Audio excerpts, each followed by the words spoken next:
Assalamualaikum warahmatullahi wabarakatuh.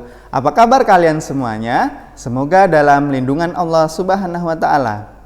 Pada kesempatan ini kembali lagi bersama saya Mu'alimin, guru biologi SMA ITI Ihsanul Fikri. Anak-anak sekalian, hari ini kita akan lanjutkan pembelajaran biologi kita masih di bab sama seperti pekan lalu, yaitu tentang metabolisme. Nah, untuk hari ini kita fokus pada tujuan pembelajaran yang ketiga dan keempat. Pada tujuan pembelajaran yang ketiga, peserta didik diharapkan dapat mendeskripsikan tahapan-tahapan reaksi anabolisme karbohidrat khususnya pada proses fotosintesis. Sedangkan tujuan pembelajaran yang keempat, diharapkan peserta didik dapat menjelaskan keterkaitan antara reaksi metabolisme lemak, protein, dan karbohidrat.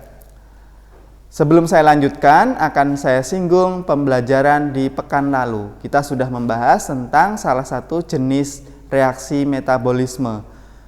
Masih ingat kan ada dua jenis reaksi metabolisme? Yang pertama adalah katabolisme, yang kedua anabolisme. Pada pekan lalu kita sudah membahas jenis yang pertama, yaitu katabolisme, yang merupakan reaksi pemecahan senyawa-senyawa yang sifatnya kompleks menjadi senyawa yang lebih sederhana. Nah, untuk hari ini kita lanjutkan pembelajaran jenis metabolisme yang kedua, yaitu anabolisme. Anabolisme merupakan reaksi pembentukan atau penyusunan molekul-molekul besar dan kompleks dari molekul-molekul kecil yang lebih sederhana. Jadi ini adalah kebalikan dari katabolisme. Nah, pada proses anabolisme ini dibutuhkan energi yang berupa ATP atau adenosin trifosfat. Berkebalikan lagi dengan katabolisme yang pekan lalu sudah kita bahas. Katabolisme menghasilkan energi, kalau anabolisme membutuhkan energi. Nah, berdasarkan energi yang digunakan dalam proses anabolisme, anabolisme ini dibagi lagi menjadi dua jenis. Yang pertama adalah fotosintesis dan yang kedua adalah kemosintesis. Perbedaannya apa? Mari kita lihat. Fotosintesis menggunakan energi yang berasal dari sinar matahari, sedangkan kemosintesis itu menggunakan energi yang berasal dari energi kimia. Perbedaan yang lain, fotosintesis itu dilakukan oleh organisme fotoautotrof yang bisa melakukan fotosintesis, sedangkan kemosintesis itu dilakukan oleh organisme kemoautotrof yang tidak bisa melakukan fotosintesis. Baik, yang pertama akan kita bahas tentang fotosintesis. Bisa kalian perhatikan di dalam slide itu ada reaksi umum fotosintesis yang sudah sering dibahas di SD, di SMP, dan ini kita lanjutkan di SMA. Kita ulang kembali bahwa fotosintesis itu adalah proses pembentukan glukosa atau gula yang nanti juga dihasilkan oksigen dari reaksi tersebut dengan bahan berupa karbon dioksida atau CO2 dan juga air atau H2O. Nah, proses ini berlangsung dengan energi yang berasal dari cahaya matahari dan dilakukan pada organisme yang memiliki klorofil atau zat hijau daun. Proses fotosintesis ini berlangsung di dalam organel sel yang disebut dengan kloroplas atau plastida. Kalian masih ingat bahwa fungsi kloroplas dalam organel sel adalah sebagai tempat berlangsungnya proses fotosintesis. Nah, proses fotosintesis ini berlangsung melalui dua reaksi. Yang pertama ada reaksi terang dan yang kedua ada reaksi gelap. Selanjutnya bisa kita perhatikan di slide ada gambar yang menjelaskan tentang proses fotosintesis yang nanti akan kita perdalam. Jadi di situ ada gambar kloroplas. Nah, di dalamnya berlangsung reaksi terang dan juga reaksi gelap fotosintesis. Nah, kita belajar lagi bagian-bagian dari organel kloroplas. Ada membran luar atau outer membran, kemudian juga ada membran dalam atau inner membran, dan juga ada tumpukan-tumpukan tilakoid yang nanti membentuk granum. Kemudian di dalamnya itu ada lumen, kemudian di luar tumpukan itu ada yang disebut dengan stroma. Nah, proses fotosintesis nanti akan banyak menyinggung bagian granum atau grana atau juga membran tilakoid dan juga stroma. Jadi jangan sampai dilupakan bagian ini. Lanjut, Selanjutnya, tadi sudah disampaikan bahwa reaksi fotosintesis itu berlangsung dalam dua tahap, yaitu reaksi terang dan reaksi gelap. Kita pelajari yang pertama reaksi terang fotosintesis. Reaksi terang itu berlangsung dengan bantuan cahaya matahari, sehingga disebut reaksi terang karena membutuhkan cahaya. Biasanya energi cahaya diperoleh dari matahari. Dan nanti hasil akhir dari reaksi ini adalah berupa ATP, NADPH, dan juga oksigen. Nah, reaksi terang fotosintesis ini berlangsung di bagian kloroplas yang disebut dengan grana atau membran tilakoid. Nah, tadi kita sudah perhatikan ya di dalam gambar kloroplas tadi berlangsung dua tahapan reaksi untuk reaksi terang, yaitu yang pertama adalah fotolisis dan yang kedua adalah fosforilasi atau fotofosforilasi. Kita akan pelajari lebih lanjut. Untuk reaksi terang tahap yang pertama adalah fotolisis. Nah, fotolisis itu adalah reaksi penguraian air atau H2O dengan bantuan cahaya. Yang ini nanti menghasilkan energi dan nanti diubah menjadi hidrogen, oksigen, dan juga elektron. Nah, elektron yang terbentuk dalam proses ini nanti akan masuk ke reaksi yang kedua, yaitu fosforilasi. Bisa kalian perhatikan reaksinya, pemecahan air atau fotolisis, H2O diubah menjadi 2H+, ditambah setengah oksigen dan juga menghasilkan 2 elektron. Elektronnya nanti akan memasuki tahap fosforilasi, sedangkan oksigennya dikeluarkan yang bisa kita hirup. Biasanya dalam keadaan siang hari, ketika matahari sedang terik, pepohonan akan melaksanakan proses fotosintesis secara maksimal yang nanti menghasilkan oksigen, sehingga ketika kita berada di bawah pohon maka biasanya rasanya sejuk. Nah, inilah dampak dari proses reaksi terang fotosintesis yang menghasilkan oksigen. Baik, setelah terbentuk elektron yang hasil dari fotolisis tadi, kemudian nanti akan memasuki tahap fosforilasi yang proses ini berlangsung melalui dua cara. Ada yang disebut dengan fosforilasi siklik dan ada fosforilasi non-siklik. Proses fosforilasi ini melibatkan satu sistem di dalam kloroplas yang disebut dengan fotosistem.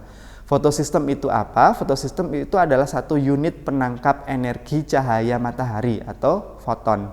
Jadi satu unit ini bisa menangkap energi foton atau energi cahaya matahari yang nanti digunakan untuk proses fotosintesis.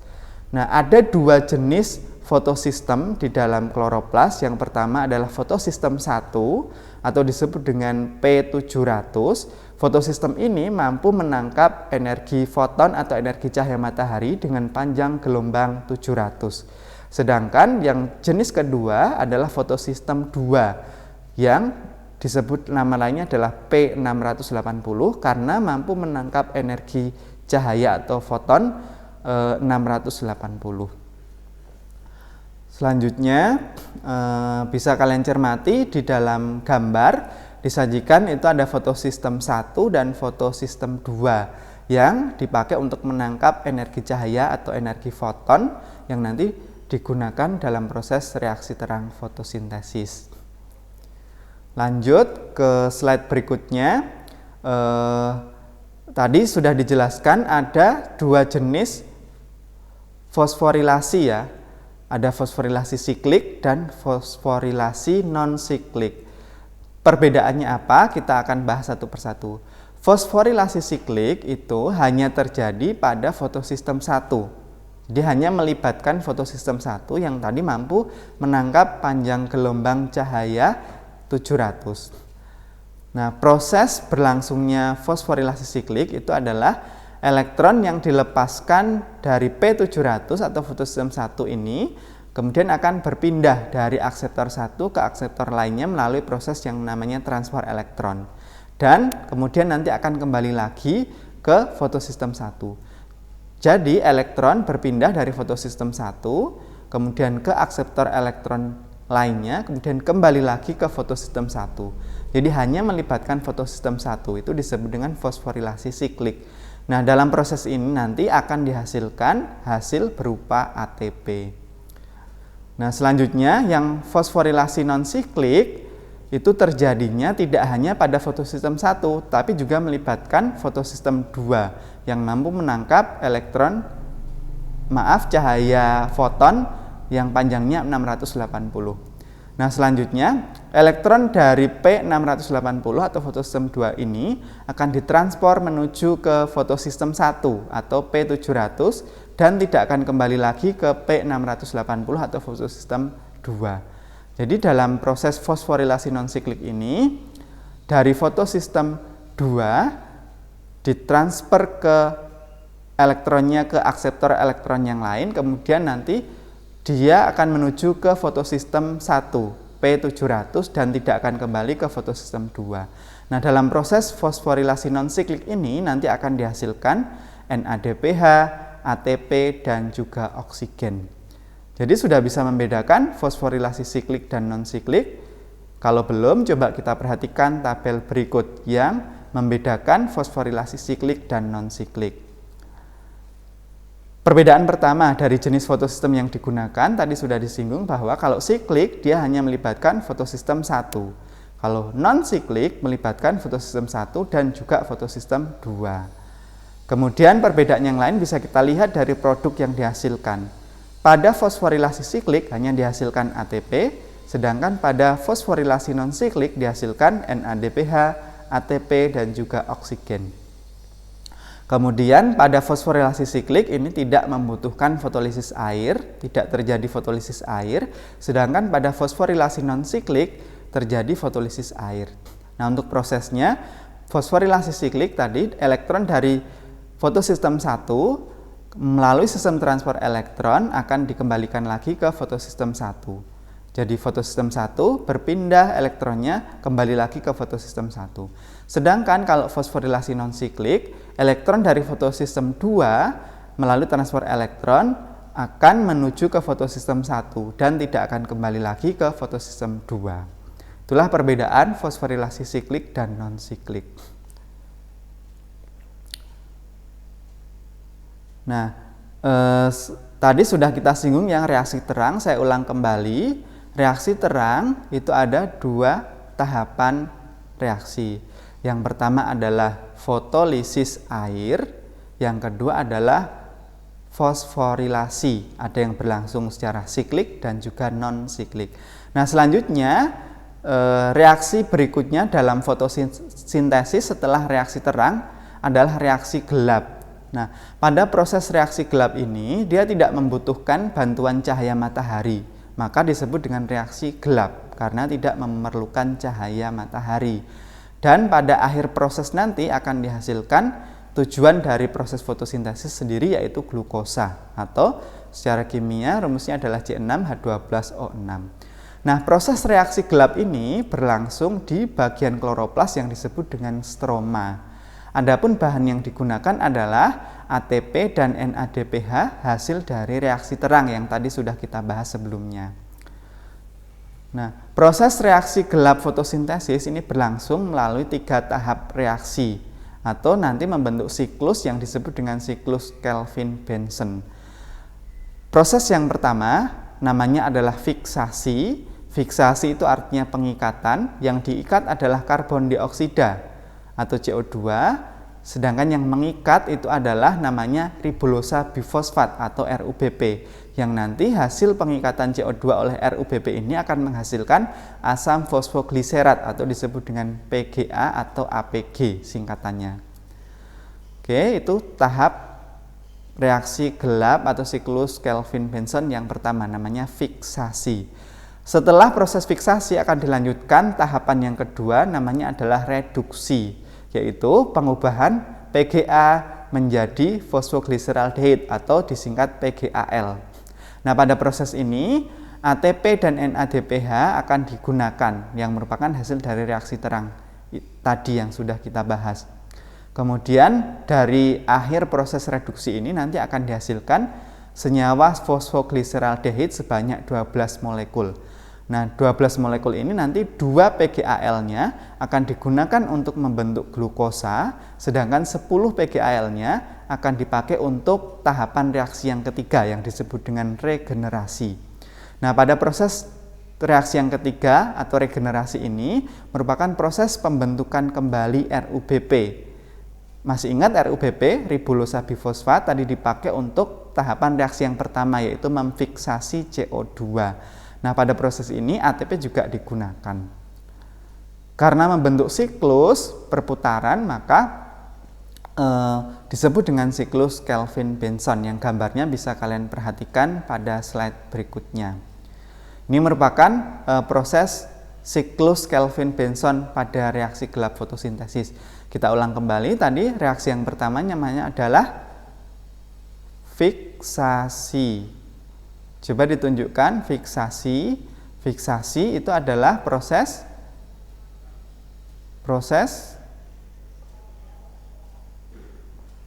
pengikatan, betul sekali, pengikatan CO2 oleh senyawa yang disebut dengan ribulosa bifosfat atau RUBP menjadi asam fosfogliserat atau PGA. Setelah proses fiksasi selesai, dilanjutkan tahap yang kedua, namanya apa? Reduksi. Nah, pada proses ini, reduksi itu adalah proses pengubahan PGA hasil dari fiksasi tadi yang akan diubah menjadi PGAL atau fosfogliseraldehid. Berapa molekul hasilnya? Ya, ada 12 molekul. Yang 12 molekul ini kemudian tadi yang 2 akan diubah menjadi fosfogliseraldehid yang nanti akan membentuk glukosa. Sedangkan yang 10 fosfogliseraldehid atau PGAL-nya akan dipakai untuk tahapan yang ketiga yang disebut dengan regenerasi. Regenerasi itu adalah proses pembentukan kembali RUBP yang nanti fungsi RUBP adalah mengikat CO2 pada proses fiksasi. Bisa dipahami ya, 3 tahapan dalam reaksi gelap fotosintesis yang membentuk siklus disebut dengan siklus Kelvin-Benson. Fiksasi, reduksi, dan regenerasi. Selanjutnya kita lanjutkan pembahasan. Tadi sudah dibahas tentang reaksi terang dan juga reaksi gelap fotosintesis. Kemudian kita coba bedakan apa perbedaan dari reaksi terang dan reaksi gelap. Oke, perbedaan pertama bisa kita lihat dari tempatnya. Tadi reaksi terang berlangsung di mana? Ya, di membran tilakoid atau grana. Sedangkan reaksi gelap berlangsung di stroma, kloroplas. Yang berikutnya dari segi butuh dan tidaknya cahaya. Yang membutuhkan cahaya adalah reaksi terang, sedangkan reaksi gelap itu tidak membutuhkan cahaya. Kemudian keterlibatan sistem, kalau reaksi terang membutuhkan fotosistem 1 dan fotosistem 2. Berbeda dengan reaksi gelap yang tidak membutuhkan sebuah sistem. Kemudian dari segi prosesnya, kalau reaksi terang tadi prosesnya adalah ada fotolisis yang menghasilkan elektron, kemudian nanti elektron itu akan dilanjutkan pada proses fosforilasi, baik siklik maupun non-siklik. Sedangkan kalau reaksi gelap prosesnya ada 3 tahapan reaksi, yaitu fiksasi CO2, reduksi PGA menjadi PGAL, dan regenerasi RUBP. Kemudian dari segi bahannya, reaksi terang bahannya adalah klorofil, cahaya, dan air. Sedangkan pada reaksi gelap dibutuhkan bahan berupa ATP, NADPH2 atau NADPH, dan juga CO2. Dan di produk akhirnya bisa kita bedakan, reaksi terang itu dihasilkan ATP, NADPH2, dan juga oksigen. Sedangkan pada reaksi gelap dihasilkan glukosa atau C6H12O6. Sampai di sini bisa dipahami penjelasan saya? Oke, kalau sudah bisa dipahami, kita coba lanjutkan pembahasan yang lainnya. Oke. Tadi di awal kita sudah sempat singgung bahwa anabolisme itu ada 2 jenis. Yang pertama fotosintesis yang sudah kita bahas tadi. Kemudian yang kedua adalah kemosintesis yang ini akan kita bahas berikutnya. Kemosintesis itu merupakan anabolisme yang menggunakan energi kimia dari reaksi oksidasi yang biasanya dilakukan oleh organisme kemosintesis atau kemoautotrof. Nah, contohnya organisme kemosintesis atau kemoautotrof itu apa saja? Yang pertama, misalkan adalah bakteri belerang. Contohnya misalkan bakteri sulfur yang tidak berwarna, yang nama ilmiahnya adalah Thiobacillus. Ini organisme ini memperoleh energi dengan cara mengoksidasi senyawa H2S yang reaksinya bisa ditampilkan dan dilihat di layar. Kemudian setelah terbentuk H2S ini, selanjutnya energi itu digunakan untuk fiksasi CO2 menjadi gula atau karbohidrat. Jadi pada akhir proses ini terbentuk gula atau karbohidrat sehingga disebut dengan anabolisme, pembentukan gula atau karbohidrat dari senyawa yang lebih sederhana. Tapi kalau kemosintesis ini menggunakan energi kimia. Contoh yang lain, dilanjutkan slide berikutnya, ada bakteri nitrit. Misalnya adalah Nitrosomonas dan Nitrosococcus. Ini memperoleh energi dengan cara mengoksidasi senyawa NH3 dalam bentuk amonium karbonat menjadi asam nitrit. Reaksinya bisa diperhatikan pada slide. Kemudian contoh yang lain, ada bakteri nitrat. Misalnya bakteri Nitrobacter, yang ini memperoleh energi dengan cara mengoksidasi senyawa nitrit menjadi nitrat. Contoh yang lain juga ada bakteri besi, misalnya adalah Leptrik. Ini memperoleh energi dengan cara mengoksidasi fero menjadi feri, yang reaksinya juga bisa dilihat pada slide. Selanjutnya, setelah tadi kita mempelajari dan melaksanakan atau mengaitkan tujuan pembelajaran yang ketiga tentang anabolisme karbohidrat, sekarang kita lanjutkan ke tujuan pembelajaran yang keempat, yaitu keterkaitan metabolisme karbohidrat, lemak, dan protein. Apa kaitannya metabolisme karbohidrat, lemak, dan protein?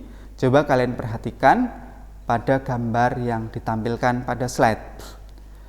Oke, sekalian kita ulang pelajaran di pekan lalu tentang metabolisme karbohidrat, katabolisme karbohidrat.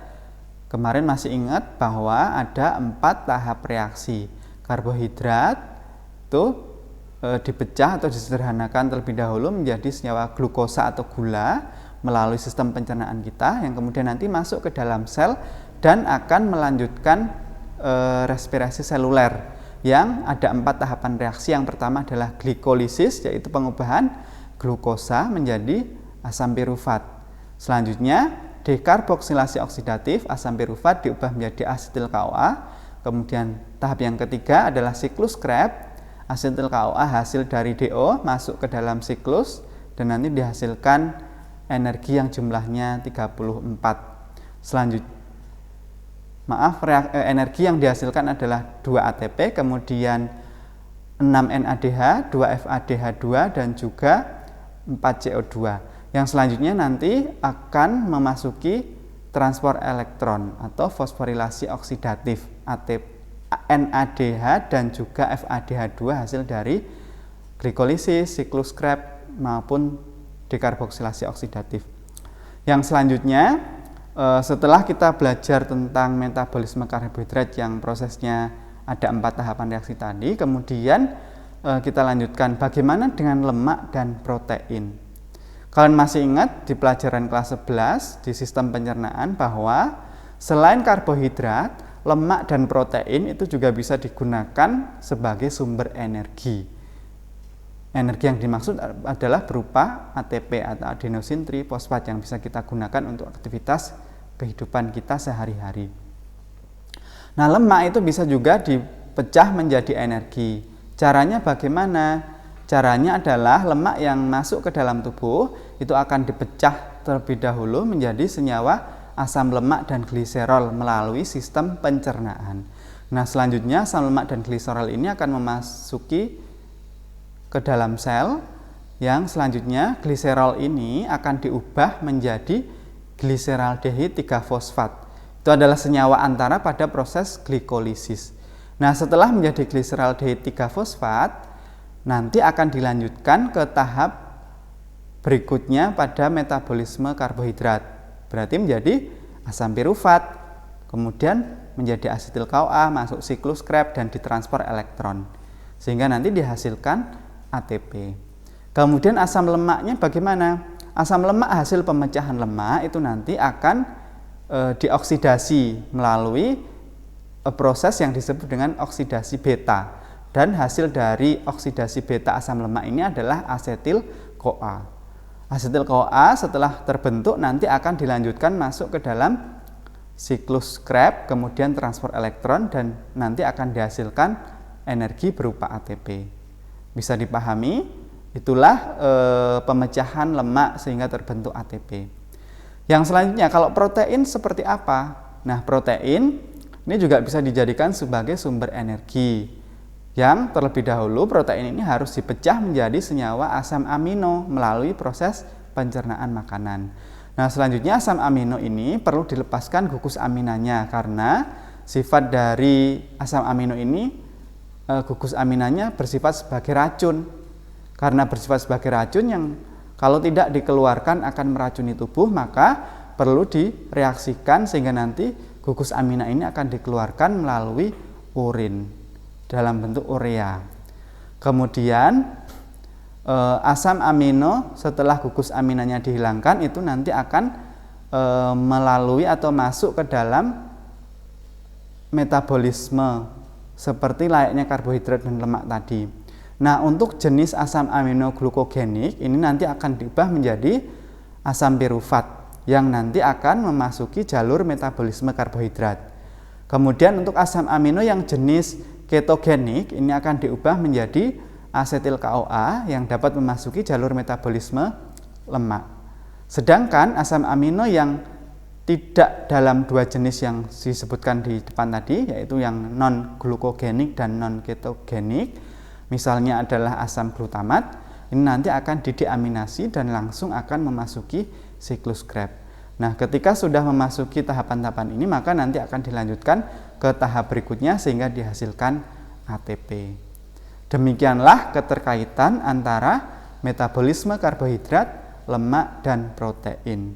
Jadi ketika tubuh kekurangan karbohidrat, maka akan memecah lemak untuk dijadikan sebagai sumber energi.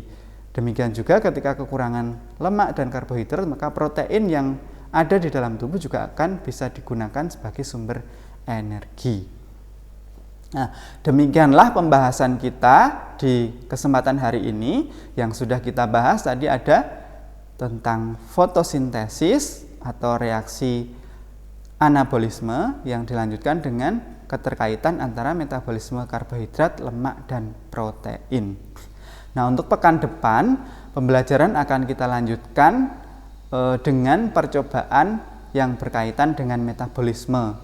Nanti saya siapkan video percobaan walaupun kita tidak bisa melaksanakan secara langsung karena kondisinya memang masih dalam kondisi pandemi.